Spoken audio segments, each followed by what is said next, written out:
2 Samuel അധ്യായം 3. സാവൂളിന്റെ ഭവനവും ദാവീദിന്റെ ഭവനവും തമ്മിൽ നീണ്ട യുദ്ധം നടന്നു. ദാവീദ് മേൽക്കുമേൽ ശക്തി പ്രാപിച്ചു. സാവൂളിന്റെ കുടുംബമോ അടിക്കടി ക്ഷയിച്ചു വന്നു. ദാവീദിന് ഹെബ്രോണിൽ വെച്ച് പുത്രന്മാർ ജനിച്ചു. ജസ്രയേൽക്കാരി അഹിനോവാമിൽ ജനിച്ച അമ്നോണായിരുന്നു ഒന്നാമൻ. കാർമൽക്കാരൻ നാബാലിന്റെ വിധവയായിരുന്ന അബിഗായിലിൽ ജനിച്ച ഖിലയാബ് രണ്ടാമനും. മൂന്നാമനായ അബ്സലോമിനെ പ്രസവിച്ചത് ഗഷൂറിലെ രാജാവായ തൽമായിയുടെ മകൾ മാഖ ആണ്. ഹഗീത്തിൽ നാലാമൻ അദോനിയായും അബിത്താലിൽ അഞ്ചാമൻ ഷബത്തിയായും ഭാര്യയായ എഗ്ലായിൽ ആറാമൻ ഇത്രയാമും ജനിച്ചു. ഇവരാണ് ഹെബ്രോണിൽ വെച്ച് ദാവീദിന് ജനിച്ച പുത്രന്മാർ. സാവൂളിന്റെ കുടുംബവും ദാവീദിന്റെ കുടുംബവും തമ്മിൽ യുദ്ധം നടന്നുകൊണ്ടിരിക്കെ അബ്നേർ സാവൂളിന്റെ കുടുംബത്തിൽ പ്രാബല്യം നേടിക്കൊണ്ടിരുന്നു. സാവൂളിന് ഒരു ഉപനാരി ഉണ്ടായിരുന്നു. അവൾ അയ്യായുടെ മകൾ റിസ്പ ആയിരുന്നു. ഇഷ്ബോഷത്ത് അബ്നേറിനോട് ചോദിച്ചു, നീ എൻ്റെ പിതാവിൻ്റെ ഉപനാരിയുമായി ശയിച്ചതെന്തിന്? അപ്പോൾ അബ്നേർ ക്രുദ്ധനായി പറഞ്ഞു, ഞാൻ യൂദാപക്ഷത്തെ ഒരു നായാണെന്ന് നീ കരുതുന്നുവോ? നിന്റെ പിതാവായ സാവൂളിന്റെ ഭവനത്തോടും സഹോദരന്മാരോടും സ്നേഹിതന്മാരോടും ഇന്നോളം ഞാൻ വിശ്വസ്തത പുലർത്തി. ദാവീദിന്റെ പിടിയിൽപ്പെടാതെ ഞാൻ നിന്നെ രക്ഷിച്ചു. എന്നിട്ടും സ്ത്രീ സംബന്ധമായ കുറ്റം എന്നിൽ ആരോപിക്കുന്നുവോ? സാവൂളിന്റെ ഭവനത്തിൽ നിന്ന് രാജ്യമെടുത്ത് ദാൻ മുതൽ ബേർഷബ വരെ ഇസ്രായേലിലും യൂദായിലും ദാവീദിന്റെ സിംഹാസനം സ്ഥാപിക്കുമെന്ന് കർത്താവ് ദാവീദിനോട് സത്യം ചെയ്തിട്ടുള്ളത് ഞാൻ ദാവീദിന് നിറവേറ്റി കൊടുക്കാതിരുന്നാൽ ദൈവം ഈ അബ്നേറിനെ കഠിനമായി ശിക്ഷിച്ചു കൊള്ളട്ടെ. അബ്നേറിനെ അത്യധികം ഭയപ്പെട്ടതുകൊണ്ട് ഇഷ്ബോഷത്തിന് ഒരു വാക്കുപോലും മറുപടി പറയാൻ കഴിഞ്ഞില്ല. ഹെബ്രോണിൽ ദാവീദിന്റെ അടുക്കിലേക്ക് ദൂതന്മാരെ അയച്ച് അബ്നേർ അറിയിച്ചു, ദേശം ആർക്കുള്ളത്? എന്നോട് ഉടമ്പടി ചെയ്യുക. ഇസ്രായേൽ മുഴുവനെയും നിന്റെ പക്ഷത്ത് കൊണ്ടുവരുന്നതിന് ഞാൻ സഹായിക്കാം. ദാവീദ് മറുപടി പറഞ്ഞു, കൊള്ളാം, ഞാൻ ഉടമ്പടി ചെയ്യാം. പക്ഷേ ഒരു വ്യവസ്ഥ, എന്നെ കാണാൻ വരുമ്പോൾ സാവൂളിന്റെ മകൾ മിഖാലിനെ ആദ്യം തന്നെ കൂട്ടിക്കൊണ്ടുവരണം.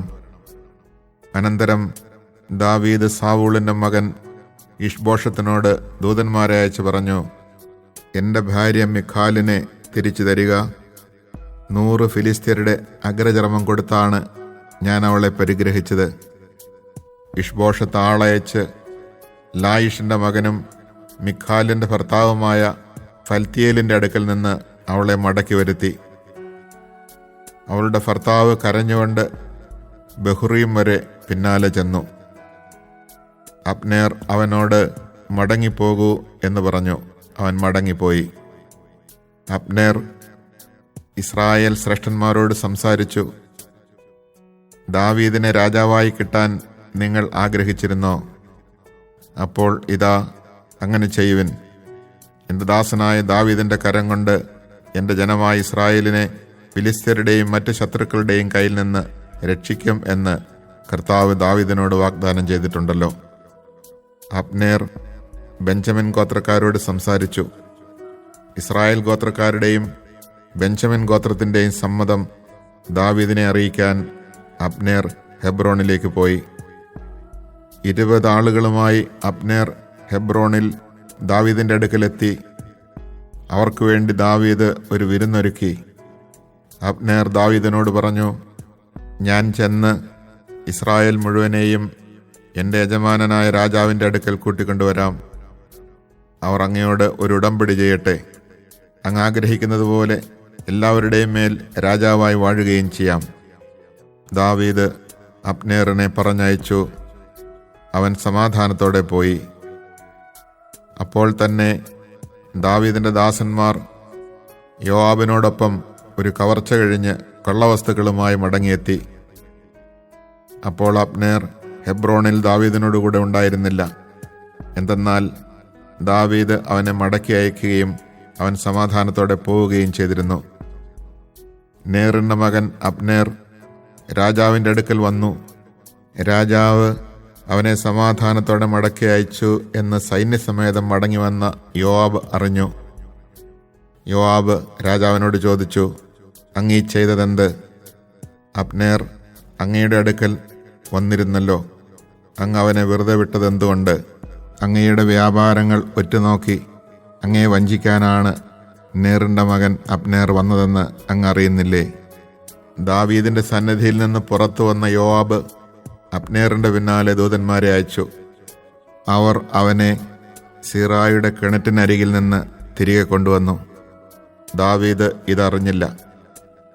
അബ്നേർ ഹെബ്രോണിൽ തിരിച്ചെത്തിയപ്പോൾ സ്വകാര്യം പറയാനെന്നോണം യോവാബ് അവനെ പടിവാതിൽക്കലേക്ക് തനിച്ചു കൊണ്ടുപോയി വയറ്റത്ത് കുത്തി അവനെ കൊന്ന് തൻ്റെ സഹോദരനായ അസഹേലിനെ കൊന്നതിന് പകരം വീട്ടി.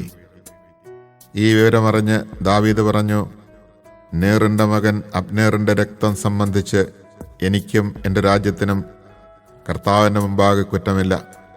ഇത് യോവാബിൻ്റെയും അവൻ്റെ പിതൃഭവനത്തിൻ്റെയും മേൽ ആയിരിക്കട്ടെ.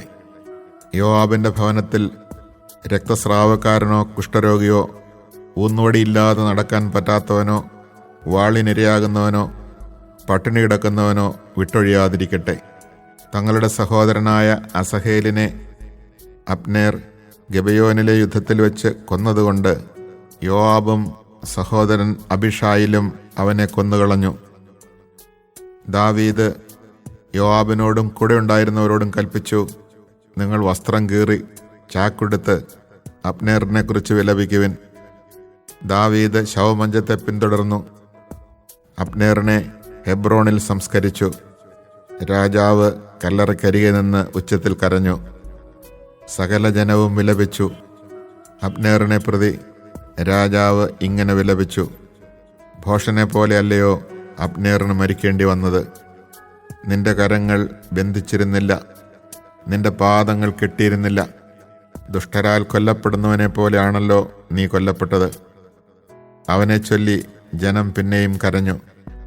ഭക്ഷണം കഴിക്കാൻ ദാവീദിനെ അന്ന് പകൽ മുഴുവൻ ജനം നിർബന്ധിച്ചു. എന്നാൽ ദാവീദ് സത്യം ചെയ്തു പറഞ്ഞു, സൂര്യാസ്തമയത്തിന് മുൻപ് ഞാൻ എന്തെങ്കിലും ഭക്ഷിച്ചാൽ ദൈവം എന്നെ കൊന്നുകളയട്ടെ. രാജാവ് ചെയ്തതെല്ലാം ജനം ശ്രദ്ധിച്ചു. അത് അവരെ തൃപ്തരാക്കി. നേറിൻ്റെ മകനായ അബ്നേറിനെ കൊന്നത് രാജാവിൻ്റെ ഇഷ്ടപ്രകാരമായിരുന്നില്ലെന്ന് സകല ജനവും ഇസ്രായേൽ മുഴുവനും മനസ്സിലാക്കി. രാജാവ് ഭൃത്യന്മാരോട് പറഞ്ഞു, പ്രഭുവും മഹാനുമായ ഒരുവനാണ് ഇന്ന് ഇസ്രായേലിൽ മരിച്ചതെന്ന് നിങ്ങൾ അറിയുന്നില്ലേ? അഭിഷിക്തനായ രാജാവെങ്കിലും ഞാൻ ഇന്ന് ബലഹീനനാണ്. സെരൂയയുടെ പുത്രന്മാരായ ഇവർ എൻ്റെ വരുതിയിൽ ഒതുങ്ങാത്ത വിധം ക്രൂരന്മാരത്രേ. ദുഷ്ടനോട് അവൻ്റെ ദുഷ്ടതയ്ക്കൊത്തവണ്ണം കർത്താവ് പ്രതികാരം ചെയ്യട്ടെ. Chapter 3. There followed a long war between the house of Saul and that of David, in which David grew stronger, but the house of Saul weaker. Sons were born to David in Hebron, his firstborn, Amnon of Ahinoam from Jezreel, the second, Chileab of Abigail, the widow of Nabal of Carmel, the third, Absalom, son of Maacah, the daughter of Talmai, king of Jeshur, the fourth, Adonijah, son of Haggith, the fifth, Shephatiah, son of Abital, and the sixth, Ithream of David's wife Eglah. These were born to David in Hebron. During the war between the house of Saul and that of David, Abner was gaining power in the house of Saul. Now Saul had had a concubine, Rizpah, the daughter of Aiah. And Ishbaal, son of Saul, said to Abner, Why have you been intimate with my father's concubine? Enraged at the words of Ishbaal, Abner said, Am I a dog's head in Judah? At present I am doing a kindness to the house of your father Saul, to his brothers and his friends, by keeping you out of David's clutches. Yet this day you charge me with a crime involving a woman. May God do thus and so to Abner if I do not carry out for David what the Lord swore to him, that is, Take away the kingdom from the house of Saul, and establish the throne of David over Israel and over Judah from Dan to Beersheba."